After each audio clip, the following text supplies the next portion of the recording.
Hello, Sid Smith. I'm Sean Hewitt. That's Sid Smith there, waving back at me from his cell in the in the brine pits of Glasgow. He is this week in his special capsule. He takes everywhere with him with his books and his records. We're here now to say a sad farewell. This is the final Idiot Wind. Relax, the end is near, or here, in fact. Yes, we've already covered every vinyl album we've had from the D'Agostini Dylan vinyl, the Ultimate Collection, whatever it's called. We've dealt with all 43 releases in that set. Sid's, as you can see, he's a 27-year-old. He's aged considerably during the process of listening to all those Bob Dylan albums. And what we're going to do today is say, what have we gained? What have we learned from listening to 43 Bob Dylan albums in a row? I'd like to ask Sid that because I think he's the one who's enjoyed this most. I think he's the one who he wanted to do it to start off with. And I think he's a deeper, wiser, and more humane person for having gone through this process. What do you think, Sid? I mean, you're right. It was my idea to do this, and it was one of those mad moments where I thought, "Oh, that'd be great! Yeah, a new Bob Dylan album every fortnight." Most of which, 90% of which, I had never heard, and I thought that would be a great thing to do.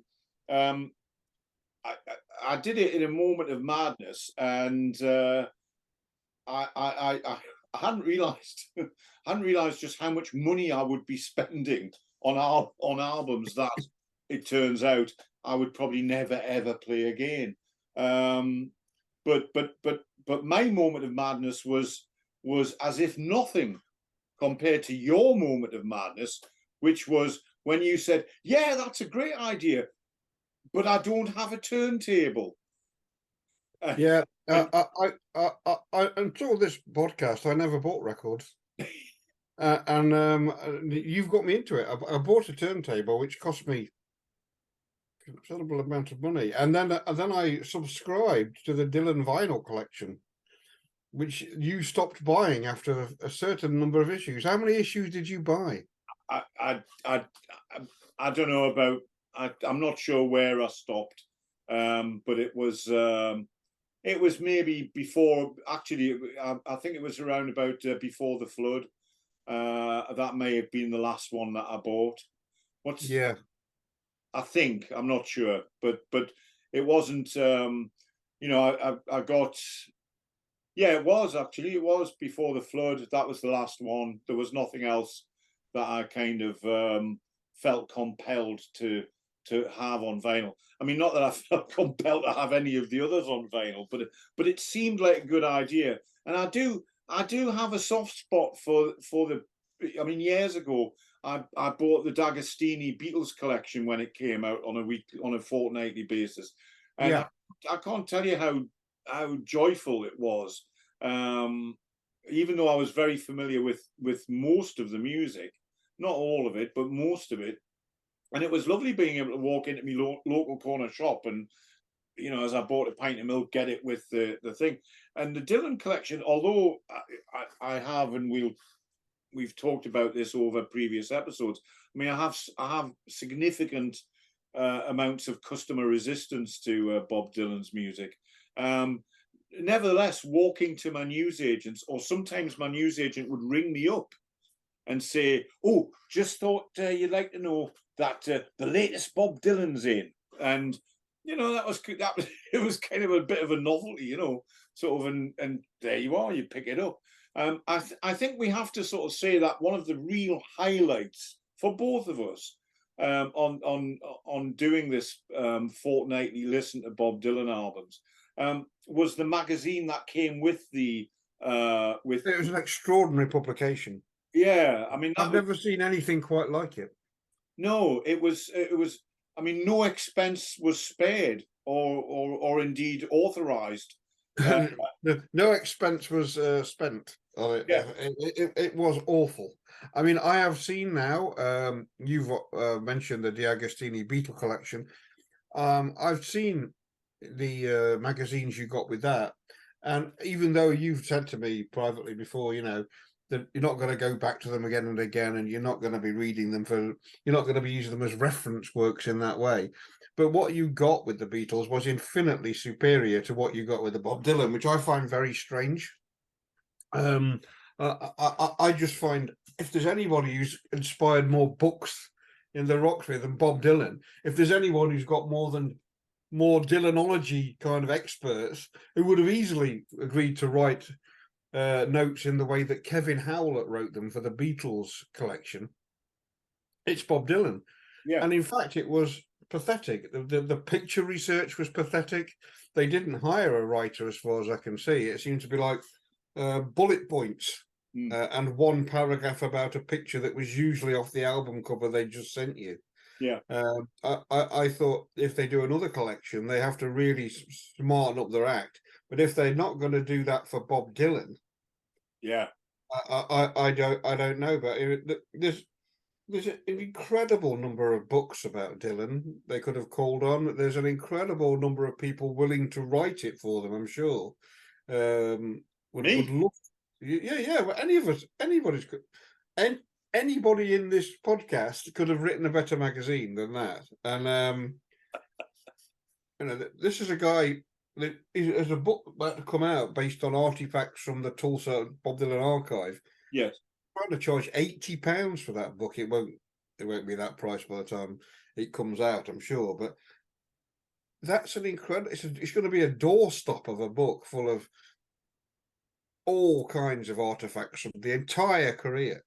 And I'm not suggesting they do anything like that, but there's all kinds of things they could have presented in those magazines. I mean, I've looked through some of the Beatles magazines, and they've got very interesting photos. Yeah. All correct to the period, which is not always the case with the Dylan. And they've got bespoke text by Kevin Howlett, who's trying to put each record into some kind of historical context. And very good job, it must be said. Yeah, and just to fill in people who don't know, Kevin Howlett's the man who writes the books for the super deluxe editions of the Beatles, Sgt. Pepper, White Album, Abbey Road, Let It Be, and Revolver box sets. He's right in there. He's an official Beatles historian, Well, there's loads of people they could have got to do that about Bob Dylan. Yeah. And the magazine is the single most disappointing aspect of the series. Other than the music, of course. Well, some of the albums, I agree with you. I mean, I'm unlike you. I'm a devoted Bobophile, a Bobcat. The other thing that's come out. I don't want to hear "Down in the Groove" many more times, though. The other thing that's come out of doing this kind of Herculean labour was for me. It actually prompted me to read a couple of Dylan books, which I'm not sure I would have otherwise got to. It was largely through your prompting, but through the discussions that we would be having about the albums. So I enjoyed that aspect of it, and I think one of the things I enjoy the most about I work, as you know, I'm a writer by profession. And one of the things I enjoy the most about that process is actually not so much the writing, which would be standard, of course, but I enjoy research, Yeah. And I did enjoy kind of engaging with the albums, especially those albums, where I genuinely had never heard before, and they were coming to me absolutely fresh. Understanding, culturally, we understand a lot about the world in which those albums were created, and sometimes, there'd be some specialist knowledge to do with Bob's life, which you would usually fill in very well. And so I did feel, despite not necessarily always liking the albums, I did enjoy kind of immersing myself or finding out about that world or Bob's life at that particular time, and so the process, for all I kind of roll my eyes and make snidey, disparaging comments about the music, I actually broadly and enjoyed the process, and it's something I would definitely be into doing again if there was another D'Agostini collection that caught our eye. Yeah, I'll keep an eye out for that. Or yeah, but broadly, I mean, I started off. My position was that I started off and have come out the other end pretty much unchanged. To be fair, there was some Bob Dylan I knew. There was some Bob Dylan I liked. There was a lot of what I've heard I didn't like for a variety of reasons, and that kind of that's largely unchanged. I think because Dylan is so culturally pervasive, there wasn't a lot, in a sense, to discover. There was no album that was a revelation. I didn't think, oh my God, this is so radically different to anything I imagined Bob Dylan might be doing. And I think in broad terms, there are definite peaks and troughs for me, some of which coincide with your peaks and troughs, and a lot of which don't. But I do. I've always understood and appreciated, if you like, Dylan's place in the cultural pantheon, and why he is important, and why, in that sense, he should be, in some cases, lauded. I think, so I think some of the music is very strong. It still seems a mystery to me as to why Dylan covers, people who cover Bob Dylan, which we've talked about in previous discussions. It is interesting to me that often the greatest Bob Dylan songs, are not sung or performed by Bob Dylan, but it seems like it needs somebody else to really make the canvas shine. That's the usual faux naivety of a non-believer that I can easily disprove. But anyway, there's no time for that now. Did it change your mind about anything about Bob Dylan? Did you say basically your views are unchanged from what basically they were going in? But I think anything that surprised you?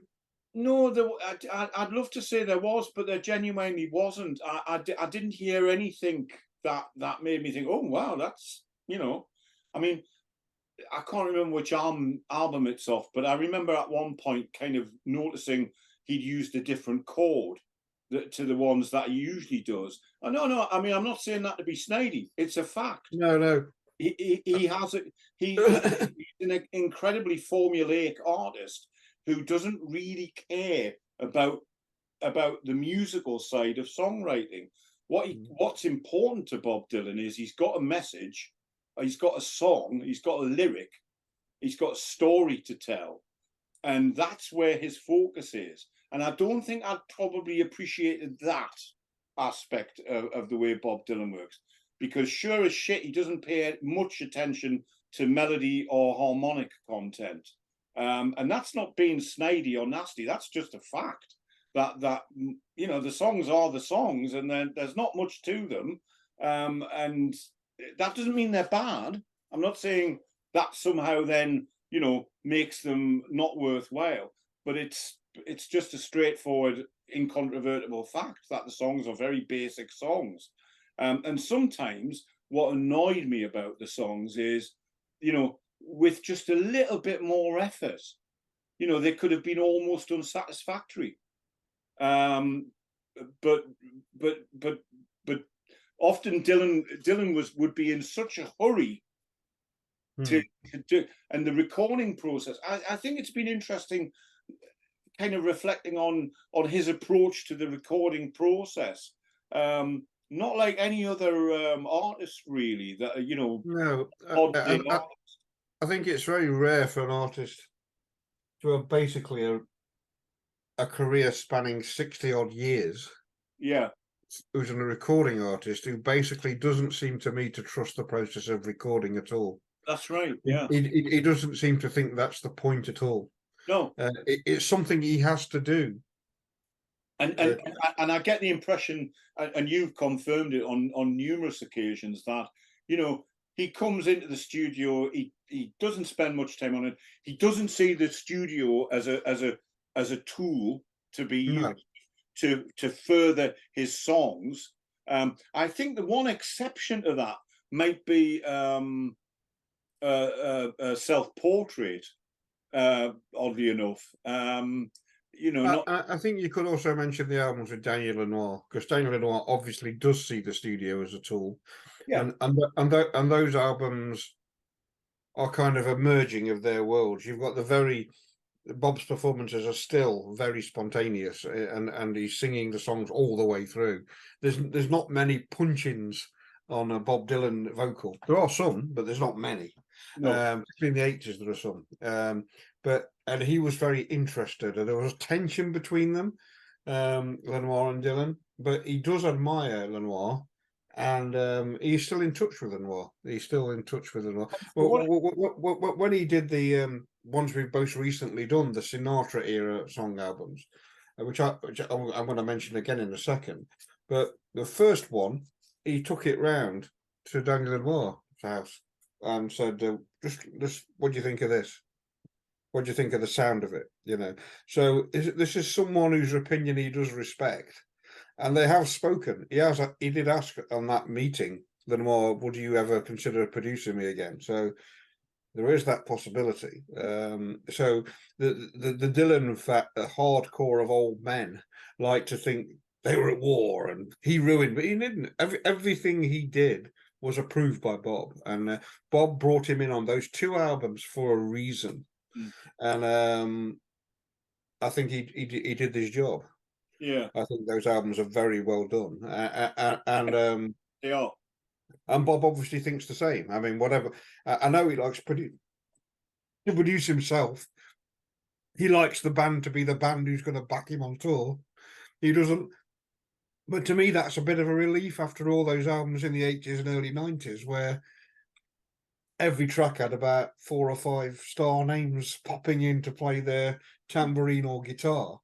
And it was just a whole incoherent mess every time. He's obviously not. He doesn't want to go back to that. He wants to have every album to have the sound of that band, basically, or a band. And it's still that band on the Sinatra albums, but they are arranged in quite a different way on that album. Those recordings are even more basic than one of the band recordings. And interesting enough, I loved those recordings. I thought, and the reason I was going to mention those again was our discussion of those albums and listening to them on vinyl. I'd only heard the CDs before, and I still, we talk about vinyl and CDs. I am still mainly a CD guy. I still think CDs are a pretty fantastic platform for hear music on, if it's done right. But hearing those 3 albums, particularly when I first played Fallen Angels, the second album, which was recorded at the same time as Shadows in the Night, that just sounded so great and warm and inviting on the vinyl. Mm-hmm. And I was casting my mind back to when it was suddenly announced, Bob's next album is an album of Frank Sinatra covers. And you think, after hearing his vocals on Tempest, you think, what? And of course, the reason he was doing it was partly to pay honor to the songs. It's partly to focus on his voice, because he felt very disappointed at the quality of his voice on Tempest. So this forced him to think about what he was singing in a different way. And the band were basically playing live, and he's singing live. I think I told you before, they had when the horns came in, they had the studio doors open, corridor, another pair of open doors, and the horns are playing in there, so he can hear them while he's singing. So there was no airs and graces about faking up what it sounded like. If they wanted the bass louder, Tony Garnier moved closer to the microphone. If they wanted it quieter, he moved away. That's how they. It was like an old-fashioned pre-balance way of recording. But I do think now, with every passing year, and I've seen him do on 2 or 3 occasions, I've seen him do songs from those albums live. He's not taking the mickey.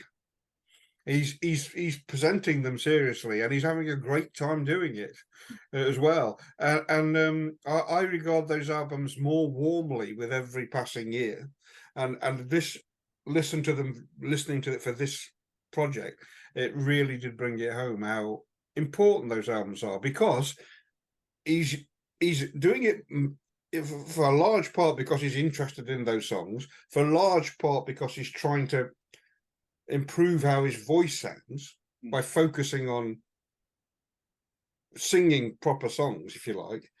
And I think that carries over to what he did after those albums. I think his vocals have been much stronger for the last few years. And that was first evidenced in 2019 when he went on tour and, in America. And that was supposed to come here. I've heard, and this is from the venue itself, he was booked in unannounced at the Royal Concert Hall in Nottingham in 2019, but COVID descended and there was no way you could travel to other countries or travel anywhere, in fact, so he just locked down. But that was a big lost opportunity, and there was a lot of talk online about how good those concerts were. He did a radically rearranged version of Not Dark Yet at some of those gigs, and it was just astonishingly atmospheric and beautiful. And he was using the voice he'd learnt to use on the Sinatra albums, and that also carries on to records he's made since. And for that reason, I think it's one of those weird left turns that seem utterly, I think what I've taken from this is, and you knew this all along in a way, but he's fundamentally his own man, and he'll do whatever he wants, and there's no way anyone will influence him, not anymore anyway, perhaps in the 80s. To do what they want him to do. In the book by Walter Yetnikoff, Howling at the Moon, when Walter Yetnikoff was head of CBS, and I think this book was written as part of a 12-step post-addiction scheme. He's trying to atone for all the times he ripped off artists. It is hilarious him trying to rip off Mick Jagger. Mick Jagger knows more about the royalties in different countries than he does. And when John Landau works out he's underpaying Bruce Springsteen and rings up to politely complain, why aren't you paying us what the contract says you should be paying us? He's furious. He goes into a rage. How dare he? But he is actually ripping off a huge amount of money from the artist, a lot of which is going into his own pocket, but most of which is going to the record company. But there are a couple of hilarious Bob Dylan moments in that, even in the 80s and early 90s, when he's trying to get Bob to make basically a very high-tech album, and Bob just sits there listening to him. At the end of it, there's a long pause, and Bob says to him, "Do you know where I can get a 4-track recording machine?" That's all he says in the meeting. That's a no then. And then there's one where he meets Bob after a big concert in New York, and his obvious aim is to get him drunk or stoned or something and get him to sign a very dodgy contract that's not entirely in Bob Dylan's interest. So how he thinks this is going to work. So he ends up in this restaurant in New York at midnight after Dylan's played a gig, and everyone's there, Dylan's management. Dylan brings his mum. and he seems baffled about this, as if this is a work of a madman. But it's obviously someone who's knows what's trying to happen, and he's got his mum there, and his mum sits there saying, "Bob, Jewish mum, Bob, eat your vegetables, Bob." He's going, Mum, I've got some important people here who want to talk to me. Can you not tell me what not to eat? She goes, "No, you've got to eat your vegetables. You're just too thin. You're too thin. You've got to put some weight on, Bobby." And every time Walter Yetnikoff tries to con him or get him in this conversation, he's going, "Sorry, What's that, Mom? And I just think this is incredibly funny.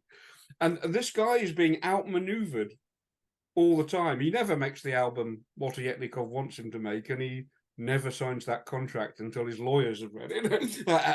And I thought the thought of taking your mom to meet Walter Yetnikov is one of the funniest things ever. Yeah. I think the other thing, kind of going through the albums in a sort of weirdly not quite sequential way, but in the order that D'Agostini saw fit to release them, you do get broadly, you do get the sort of the continuity, if you like, of Dylan's artistic vision. Yeah. And I think that's always useful to be able to, you know, he is, to be fair to Dylan, for all I might criticize some of the songwriting aspects of it, he is consistent about it, and that's, I think that's a kind of probably a good quality in some respects. He you know, I mean, he could maybe challenge himself a bit more, etc., etc., but he kind of knows what he wants to do, and he's there to do it, not mess around. He doesn't want to spend 8 weeks on getting the hi-hat sounding right. He doesn't want to do any of that stuff that essentially afflicted recording techniques, particularly from the late 70s, early 80s, i.e. when cocaine was kind of fueling everything, and other substances. And I quite like the way he's stayed outside of you know, fashion and trends. He's very much his own person, and yeah, that's it's what an I took admirable from it. quality. I mean, I think that schism really starts to happen when the Beatles make Sgt. Pepper, and that was when, in many ways, he came onto the scene as like an iconoclastic revolutionary figure who wrote these weird words and had this stinging intensity about him. And that's true. There are times when he's done things that no one else has done, particularly in those years. But I think alongside that, the strange thing about him is he's essentially a conservative with a small c figure, in terms of the people he admired in his early years. It was all about playing on stage. And the point of making a record was to get a historical record of what they sounded like playing on it in a club. And I think that is still what he thinks of making a record is.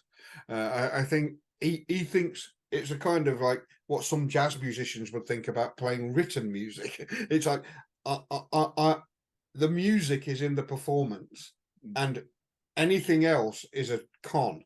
And so what you still hear on a Bob Dylan album is the sound of a band playing live and him singing live. Even on his latest records, that's what you get. And he thinks anything else is trickery. He liked the songs very much on Sgt. Pepper, but he always said it's overproduced.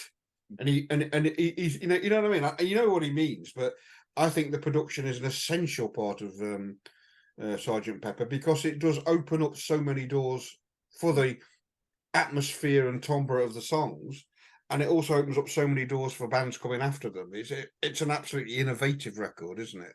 And there's so many things on it based on excellent songwriting on that album, by all concerned. But they want to make the studio an instrument in a way, as you said. I think Daniel Lanois thinks of the studio as an instrument. I don't think Bob Dylan does. No. And that's the era he made John Wesley Harding, one of the most stripped down albums in the catalogue. It's him, a bassist and a drummer, and on 2 tracks, a steel guitarist. That's it, and they're just being recorded live in the studio. That's the album he releases in the year Sgt. Pepper comes out. Yeah, I think the other aspect of that I've enjoyed being immersed in was the some of the early albums, Positively, whatever it's called. I should have written 4th Street. Yeah, whatever it's called. You know, there's some great performances on those records, and they're incendiary. I mean, they are they are totally changing, and they do change the face of 1960s music undoubtedly. Yeah. In way, and it's that thing about Bob Dylan, is a lot of things to lots of different people. And people project onto Bob Dylan what they're Yes. looking Yes. for, the savior, the messiah, the rock god, whatever it is. And he kind of is less interested in that side of things. Yeah, he's scared by that. Yeah, and you called him during the episodes. I remember you called him as you called him an escape artist. He would escape from one period into a new period. Yeah. And one of the things he definitely does at the height of that messianic praise, he has a motorbike accident and he can't play at concerts anymore. Oh dear. And he has to go to the country and he has to do a completely different kind of record. And that's what he does. And he does that several times. And to escape from the folk purists. Yes.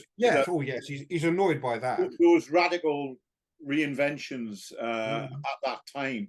I mean, obviously, with that kind of momentum going, I mean, with great fame and the scrutiny that every comma and syllable is under when you're Bob Dylan, that must obviously weigh heavy on a person, and so I can absolutely forgive some of what I would regard as musical shortcomings, but I think overall, I mean, more power to Bob Dylan. I think he's. I can understand why people love him and love those albums. I like one or two of them myself quite a lot.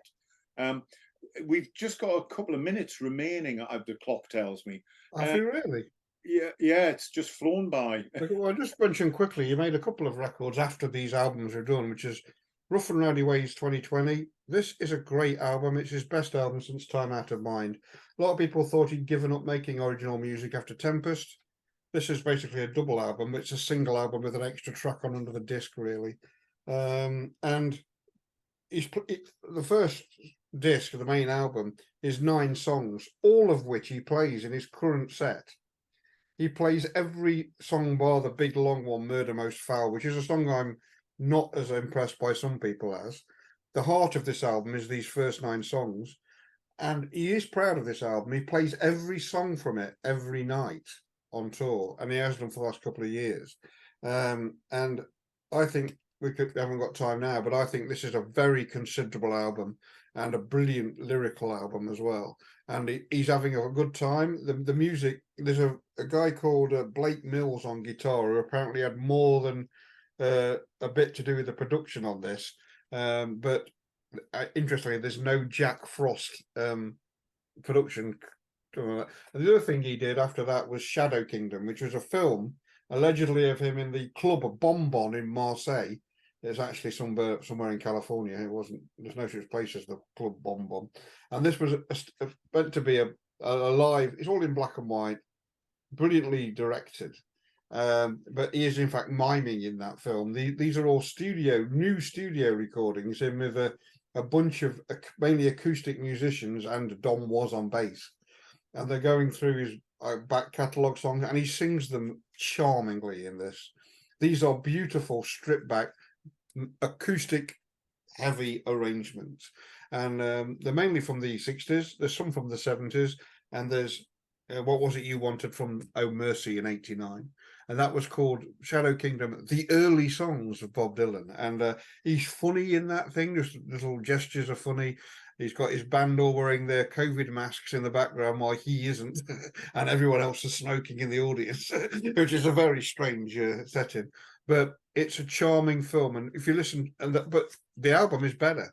If you listen to the album of the songs, it's a charming way to do it. And so, even after this big body of 43 releases, which doesn't cover the entirety of his career, but nearly, there's these 2 major albums I think have come out in the last couple of years. And his current tour is astonishing. Yeah. I think the other thing that I've heard through doing this thing is the phrase it's his best album since. Yeah. And that's a phrase that the music press over the years have always reached for, even quite early on into his Yeah, career. yeah. It's his It best album. It's his best since. album since the freewheeling Bob Dylan. Yeah, exactly. The one after. Yeah. We've literally got a couple of minutes. If you had to pick one album from the 43 D'Agostini albums that we've listened to, just without thinking too hard about it, what are you going to reach for? Bearing in mind we've got a minute or two. Blood on the Tracks or Time Out of Mind. Okay, right, fair enough. What would you reach for? Oh, God. I don't know. I would leave the Bob Dylan albums to burn and melt and grab the Wayne Shorter albums. That's what I would do. But if I had to pick a Bob Dylan album, I don't know. Blonde on Blonde. Well, thanks for thinking about that. As I said, you've already spent some time considering that one. Well, thank you for the effort you put in. And thank you. It's been great, though. It's been great meeting you regularly to talk about this. Watching your contortions of your face, trying to find something to say about albums you genuinely didn't like. And we'll have to meet again sometime and do some other series of podcasts about music in general. If only D'Agostini would do another collection. They did do a Pink Floyd collection in France, I understand. Did they? That would have been fun. But I'm looking forward to their Status Quo collection, or perhaps the collected works of Kiss. That'd be great, wouldn't it?